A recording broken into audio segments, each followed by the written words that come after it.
To enable and use split view in Oppo A6 Pro 5G, first of all, you will need to open settings on your device. Next step is to scroll all the way down and click on accessibility and convenience.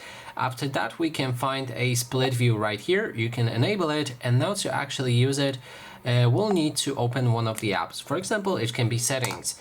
Then you will need to take your 3 fingers and perform a swipe up like this. But as you can see, it says that the settings does not support a split view, so instead let's open something like, let's say, Facebook, and try it again.